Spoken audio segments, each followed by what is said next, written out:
150편으로 구성되어 있는 시편을 보면 우리 삶의 악의 근원인 죄에 대해 강구하는 시편도 있긴 하지만 많은 시편이 우리가 살아가는 세상에서 일어나는 일에 대한 내용을 담아 강구하며 구원을 바라는 내용들입니다.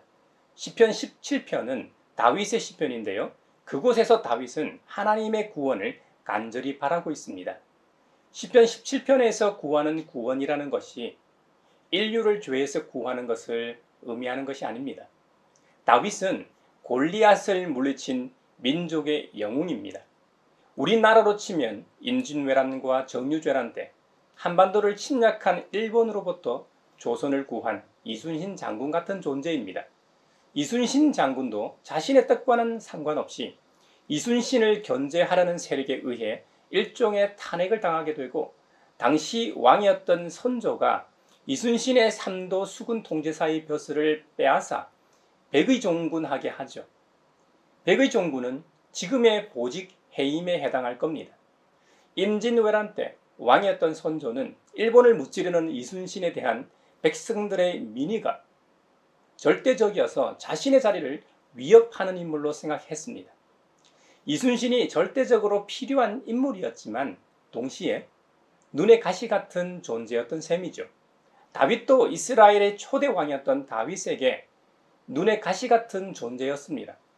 이스라엘을 침략해온 블레셋 군대를 무찌른 민족의 대영웅이 목동 다윗이었습니다. 이순신은 지금으로부터 450년 전 인물입니다. 반면 다윗은 지금으로부터 3000년 전 인물입니다. 인류 전쟁사에서도 나타나지만 이순신 장군 시대에 비하면 지금의 전쟁은 최첨단 무기를 바탕으로 전쟁을 치릅니다. 게다가 이순신 장군 시대와는 비교도 안 되는 전술 전략이 존재합니다. 다시 말해 지금으로부터 450년 전 전쟁과 3000년 전 전쟁은 비교도 안 될 만큼 그 차이가 엄청납니다. 이순신 장군은 하기진 진법을 통해 일본의 수군을 크게 무찔리칩니다. 반면 다윗은 군인도 아닌 목동이었습니다. 전쟁 경험이라고는 전무했고 전술이라는 것도 없었습니다. 반면 블레셋의 대장군 골리앗은 그 자체로 전략적 무기였습니다. 옛날의 싸움이라는 것이 요즘같이 고도로 발달한 이 무기나 전수 전략 그리고 특공 무술 같은 싸움 기술이 있었던 것도 아니고 힘의 균형을 깰 수 있는 총 같은 무기가 있었던 것도 아닙니다. 그러니 신체 사이즈의 차이나 힘의 차이만으로도 싸움의 결과는 뻔했습니다. 그렇기 때문에 골리앗이 이스라엘을 조롱했을 때 사울 왕을 비롯하여 모든 이스라엘 군대가 싸우러 나가지 못했던 것입니다. 그런데 그런 불가능한 일을 다윗이 해냈습니다. 그러니 이순신 장군에 대한 백성들의 민의가 절대적이었던 것처럼 다윗에 대한 이스라엘 백성들의 민의가 어땠겠습니까? 더하면 더했지 못하지 않았을 겁니다. 그래서 실제로 이스라엘 백성들이 이런 노래를 지어 불렀습니다. 사울이 죽인 사람은 천천히요, 다윗이 죽인 사람은 만만히로다. 이 노래는 이스라엘 온 땅에 널리 퍼졌을 겁니다. 그러니 사울도 이 노래의 유행을 알게 되었으니 어떻게 했겠습니까? 다윗이 사위이지만 권력을 나눌 수 없으니 죽여야죠. 사울도 창조주 하나님께서 택하여 세우신 왕이었지만 이제는 자신을 버리고 새로운 왕으로 다윗에게 기름을 부으시고 세우신 것을 알았으니 믿음의 눈이 어두워진 사울 입장에서는 죽여야죠. 장인 사울로부터 죽음의 위협을 느끼고 도망자 신세가 된 다윗이 팔레스타인 중앙 산간지대에 있는 마온이라는 성읍에서 사울에게 추격을 받을 때의 정황에서 나온 시편이 바로 시편 17편입니다. 흥미로운 점은 사울로부터 도망다니던 시기임에도 불구하고 다윗은 블레셋 군대가 그일라를 치고 곡식을 약탈하여 간다는 소식을 듣고 그일라 주민들을 구하여 줍니다. 이런 내용도 시편 17편에 담아 하나님께 이 다윗이 기도하고 있습니다. 다윗은 만군의 야훼 하나님께 기도하길 단순히 살려달라고 하지 않습니다. 내가 주님의 이름으로 악한 행위를 하지 않고 선하게 산 것을 알고 계시지 않습니까? 살아계셔서 불꽃 같은 눈동자로 살펴보시는 하나님께서 공평하게 판결해 주십사 간구합니다. 남들이야 어떠했던지 다윗 자신만은 주님께서 하신 말씀을 따랐기 때문에, 말씀을 굳게 붙잡고 따랐기 때문에 약탈하는 무리의 길로 가지 않았다는 것이죠. 그러므로 자신의 간구에 귀 기울이셔서 이 어려움에서 피하여 구하여 달라는 것입니다. 우리는 시편 17편에서 몇 가지를 배우게 됩니다. 먼저 우리의 삶의 소재로 기도해야 합니다. 기도라는 것이 바라고 소원하는 것, 필요를 구하는 것입니다. 좀 더 고상한 기도가 있을지도 모르죠. 하지만 기도라는 것은 내 형편에서 내가 필요한 것을 구하는 원초적인 것입니다. 그것을 들어주실지 말지 판단하는 분은 하나님이십니다. 그러니 우리 중 믿음의 형제 자매의 기도를 가지고 판단하는 일이 없어야 하겠습니다. 우리는 기도를 듣고 응답하는 하나님이 아닙니다.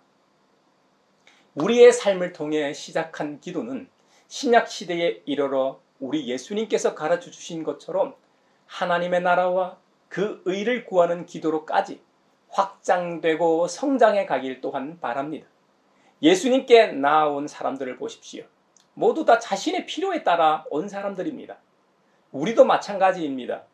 자신의 필요가 없어지면 오직 하나님의 나라와 그 의를 구하기 위해 기도하러 오는 사람이 얼마나 될까요?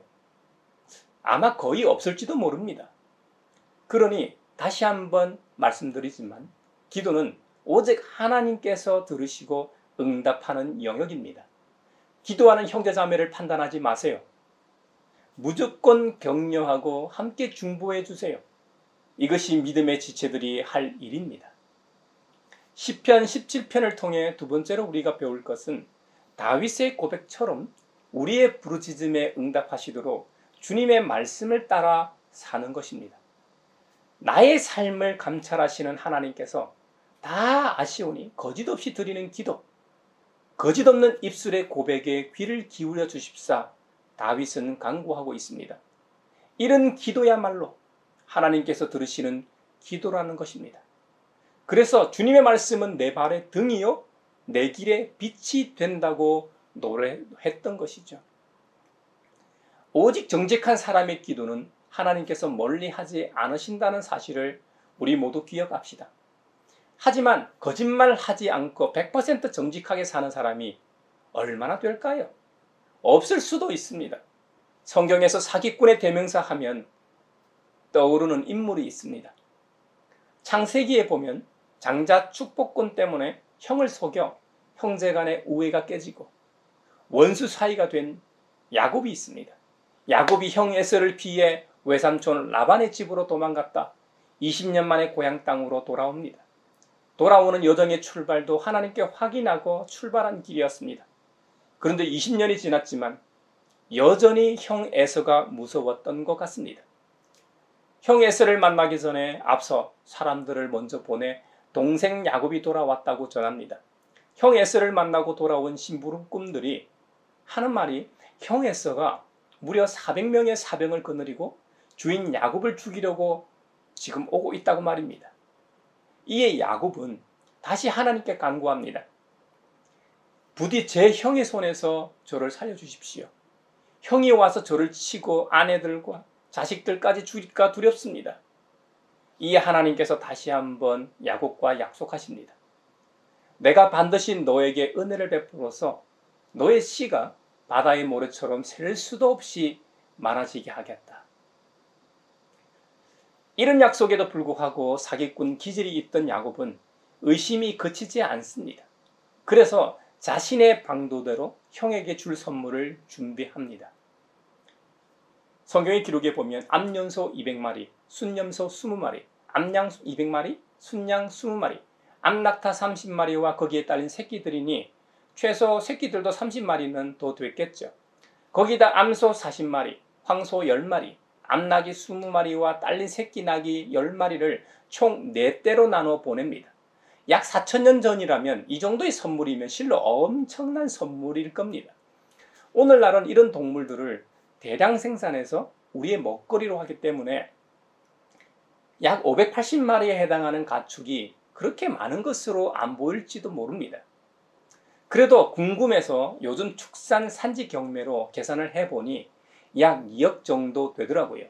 실제로 오늘날 이 정도의 가축을 키운다면 1년 사료값만 해도 2억이 훨씬 넘게 들 겁니다. 지금이야 뭐 집값만 해도 서울의 경우 아파트 가격이 10억에서 몇십억 하니까 2억이 적은 금액처럼 보이지만 당시 이 정도의 규모는 상상할 수 없는 큰 액수입니다. 4천년 전 유목민들의 부의 척도는 가축의 종류와 그 수였습니다. 본문에 쓰는 값싼 종류부터 값비싼 종류 순으로 기록하였습니다. 야곱이 에서를 위해 준비한 예물은 그만큼 각별하게 정성을 다했다는 의미이고 형 에서의 마음을 위로하기 위해 신경을 많이 썼다는 반증입니다. 흥미롭게도 욥기에 나오는 가축의 순서와도 동일한 것으로 보아 욥기의 주인공인 욥도 족장 시대의 아브라함과 이삭과 야곱과 연대 차이가 크지 않음을 알 수 있는 대목입니다. 욥의 연수를 볼 때 205세를 살고 죽은 아브라함 아버지 데라보다 조금 더 산 것으로 보아 그 시대이거나 그 이전 시대에 살았던 것으로 보입니다. 이런 정보도 야곱이 형 에서를 위해 준비한 예물을 통해 상상해 볼 수 있는 힌트입니다. 야곱은 약 580마리를 네 대로 나눠 에서를 만나게 합니다. 혹시라도 에서가 야곱 자신을 해치려는 살기가 있으면 여차하면 도망가려고 말입니다. 또 아부는 얼마나 잘 아는지 야곱은 심부름꾼들에게 신신당부하기를 형 에서를 만나서 형이 묻거든 이것은 모두 주인의 종 야곱의 것인데 야곱이 그 형님 에서께 드리는 선물입니다. 야곱은 우리 뒤에 옵니다 하고 말하라고 했습니다. 야곱은 자기가 형 에서의 종이라고 말합니다. 그런데 종인데 뒤에 옵니다. 종인데 형의 장자 축복권을 다 뺏었습니다. 지금 살려고 엄청 아부를 하는 것이죠. 어떻게 해서든 형의 마음을 누그러뜨리려고 하는 계책이지요. 거기다 다른 안전장치도 또 합니다. 두 아내와 두 여종과 11아들을 먼저 보냅니다. 자기에게 딸린 모든 소유도 먼저 보냅니다. 그리고 야복강에서 홀로 남습니다. 인간적으로 보면 살려는 의지가 참으로 강한 사람입니다. 혼자 살기 위해 자신의 소유를 미끼로 먼저 보내고 형의 동태를 살핍니다. 이런 야곱인데도 하나님께서는 약속을 지키십니다. 야곱에게 새 이름까지 주십니다. 하나님과 더불어 힘을 얻어 강하게 된 자라는 뜻의 이스라엘을 주십니다. 그래서 유대 민족의 이름이 이스라엘이 된 것이죠. 야곱은 자신만 살자고 가족과 소유를 버린 반면 자신의 동족을 살리고자 자신의 목숨을 버리는 사람이 있습니다. 로마서 9장에 보면 자신에게는 큰 슬픔이 있고 마음에는 끊임없는 고통이 있다고 탄식하는 사람이 있습니다. 심지어 내 동족, 내 교례를 위해 저주를 받아서 내가 그리스도에게서 끊어질지라도 달게 받겠다고 선언합니다. 사실 잘 알려진 대로 이스라엘이 어떤 백성입니까? 그들은 하나님께서 선택하신 선민입니다. 하나님의 백성들입니다. 그들에게 율법을 주셨고 그들과 영원한 언약을 맺으셨습니다. 그들에게는 진정한 예배가 있고 무수한 하나님의 약속들이 있습니다. 이 세상에서 이들 민족만큼 복받은 민족은 없습니다.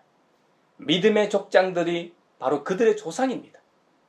우리 예수님께서도 육신으로는 그들 이스라엘에게서 태어나셨습니다. 그런데 지금 그들의 모습은 어떻습니까? 사도 바울은 호소합니다. 이스라엘에게서 태어난 사람이라고 해서 다 이스라엘 사람이 아닙니다. 아브라함의 자손이라고 해서 다 그의 자녀가 아니라고 합니다. 당시 이스라엘 사람들은 자신들의 율법의 자녀로서 자신들만 언약 백성이라고 확신하고 있었습니다. 율법의 참 의미를 상실한 채 이방인을 개처럼 취급했습니다. 심지어 그들 안에서도 종교 지도층만을 위해 율법이 작동했습니다. 고아와 과부, 나그네와 같은 사회적 약자들이 설 자리는 어디에도 존재하지 않았습니다. 오히려 그들을 삭제하는 것이 사회적 풍토였습니다. 그래서 사도 바울은 이런 모습이 율법을 받은 백성의 모습이 아니라고 강력하게 지적하고 있습니다. 이런 모습이 어디 와서 하나님의 자손이고 아브라함의 자손이고 약속을 받은 언약 백성의 모습이냐고 반문하고 있는 것이죠. 저와 여러분은 선택받은 하나님의 백성이 맞습니까? 그렇다면 우리 안에도 2000년 전 사도 바울이 탄식했던 이런 모습이 있지는 않는지요? 선민의식으로 사로잡혀 주님의 손길을 기다리는 사람들을 외면한 채 우리들만 교제하며 우리끼리만 희희낙낙하고 교회 건물이라는 테두리 안에서만 살아가고 있지는 않는지요? 우리의 기쁨과 즐거움은 주님과 함께 세상에서 주님을 기다리는 사람들과 함께 누리는 것입니다. 이와 관련된 좋은 예가 마태복음 14장에 나오는 오병이어의 기적입니다. 오병이어는 잘 아시는 대로 예수님의 말씀을 들으려고 모인 사람들이 어른 남자만 5,000명 정도 되었습니다. 그 밖에 여자들과 어린 아이들까지 치면 최소 2만은 되었을지도 모르겠습니다. 여러분이 그 자리에 함께 있었다고 상상해 보십시오. 그것도 예수님의 12제자 중 하나라고 생각해 보십시오. 예수님의 말씀을 듣는 중 시간은 흘러 어느덧 이 저녁 때가 되었습니다. 그곳은 넓은 들판입니다. 지금처럼 한강 고수 부지에 있는 흔하디 흔한 편의점 하나 없습니다. 그래서 여러분 자신이 예수님께 좋은 생각을 하나 말씀드린다고 상상해 보십시오. 예수님, 여기는 빈들입니다. 날도 이미 저물었습니다. 그러니 무리를 헤쳐 보내십시오. 제각기 먹을 것을 사 먹게 마을로 보내시는 것이 좋겠습니다. 이 말을 들으셨을 때 예수님은 기뻐하셨을 겁니다. 누군가 주변 다른 사람의 필요를 생각하는 모습은 아름다운 것이니까요. 예수님은 제자의 말에 한 가지 요청하십니다. 그들이 물러갈 필요 없이 너희가 그들에게 먹을 것을 주어라. 예수님과 동행하면서 수많은 기적과 놀라운 일들을 보았기 때문에 나름대로 믿음은 있었지만 너희가 그들에게 먹을 것을 주라. 네가 그들에게 먹을 것을 주라는 말씀에 그만 믿음이 사라졌습니다. 그 옛날 베델에서 하나님과 언약을 맺고 약속의 말씀이 있었지만 형 에서 앞에 이 소련이 죽음의 공포와 두려움에 사로잡혔던 야곱처럼 말입니다. 그래서 네가 먹을 것을 주라는 말씀에 저항합니다. 주님, 저는 할 수 없습니다. 시간도 없고 힘도 없고 능력도 안 되고 제가 가진 것이라고는 뭐 이렇게요. 하지만 그때 누군가가 아주 보잘것없는 것이지만 자신의 먹을 것을 내어놓습니다. 그것을 보고 당신은 그것으로는 턱없이 부족하고 불가능하다고 단호하게 말합니다. 그게 상식이죠. 반면에 당신이 가진 것, 그 보잘것없는 한두 명이 겨우 먹을 수 있는 끼니를 여러분이 내놓는다면 당신은 굶을 겁니다. 그렇다고 이미 내놓았는데 발을 뺄 수도 없습니다. 우리는 이미 오병이어의 사건을 알고 있기에 스토리가 어떻게 흘러갈지 알지만 2000년 전 그 자리에 있다고 생각해 보십시오. 예수님은 어떤 결정을 내리실까요? 예수님은 한두 명이 겨우 먹을 수 있는 음식을 가지고 하나님께 감사 기도를 드리신 다음 제자들에게 나눠주십니다. 당신을 비롯하여 제자들은 그리고 또 다른 사람들은 영문도 모른 채 서로 음식을 나눠 먹습니다. 기적이 일어나고 있는 현장입니다. 하지만 예수님과 제자들 그리고 음식 제공자가 있는 20여 명 외에는 어떻게 이 음식이 생겼는지 모릅니다. 그런데 놀랍게도 오늘날에도 여전히 동일하게 역사한다는 사실입니다. 이것이 하나님의 일입니다. 다소 부족하지만 자신이 가진 것을 내어놓으면 같은 일이 또다시 일어납니다. 이것이 하나님 나라의 신비입니다. 내가 내놓은 적은 것을 예수님께서 축복하시고 떼어서 되돌려 주시면 이제 우리가 할 일은 그것을 받아 다른 사람들에게 주는 것입니다. 2000년 전 제자 공동체는 예수님 곁에서 보고 듣고 배운 것을 어렴풋이나마 실천했습니다. 그랬더니 복음이 지금 여기에게 복음이 지금 여기에 우리에게 와 있는 것입니다. 우리 역시 성경을 통해 2000년 전의 시공간을 초월하여 그 자리에 있게 됩니다. 우리도 엉겁결에 우리의 생각과 우리의 것을 내놓을지도 모릅니다. 예수님, 여기는 빈들이고 날도 이미 저물었습니다. 그러니 무리를 헤쳐보내어 제각기 먹을 것을 사먹게 마을로 보내시는 것이 좋겠습니다. 라고 나름대로 이 좋은 아이디어를 내놓을 수도 있고, 오병이어의 직접적인 제공자처럼 우리의 먹거리, 우리의 빵과 물고기, 돈, 시간, 에너지, 재능, 유머 감각, 사랑, 예술적 감각, 언어 감각, 그리고 눈썰미와 손재주, IT 기술 등 우리가 내놓을 수 있는 것이라면 무엇이든 가져다 귀하게 쓰십니다. 우리가 내놓은 것들, 원래는 하나님의 것이었고 우리에게 선물로 주신 것들 말입니다. 그것을 가지고 예수님께서는 오병이어 때처럼 하나님께 감사 기도 드리시고 그것을 떼어서 필요한 사람들에게 나눠주라고 우리에게 다시 주시며 돌려보내십니다. 그것은 조금 전에는 우리의 것인 동시에 지금은 우리 것이 아닌 그 무언가가 되었습니다. 우리가 바치기 전에는 소소하고 보잘것없는 것이었을지도 모르지만 이제는 더 위대하고 강력하고 신비로운 그 무엇이 되었습니다. 이것이 진정한 그리스도교 섬김의 참 모습입니다. 보잘것없지만 자신이 가진 것을 모아서 하나님께 드리면 주님은 그것을 가지고 놀라운 일을 행하십니다. 세상은 이것을 보고 경이롭게 여기며 하나님께 영광을 돌립니다. 우리 가양교회가 오병이어와 같이 이 세상에 존재하길 바랍니다. 우리가 경험한 예수 그리스도, 우리 하나님에 대한 경험을 나누며 우리가 가진 조그만 것으로 축복하시고 되돌려 주시며 필요한 사람들에게 나눠주라고 하실 때 아멘으로 화답하며 세상으로 나아가는 우리 모두가 되길 축원합니다.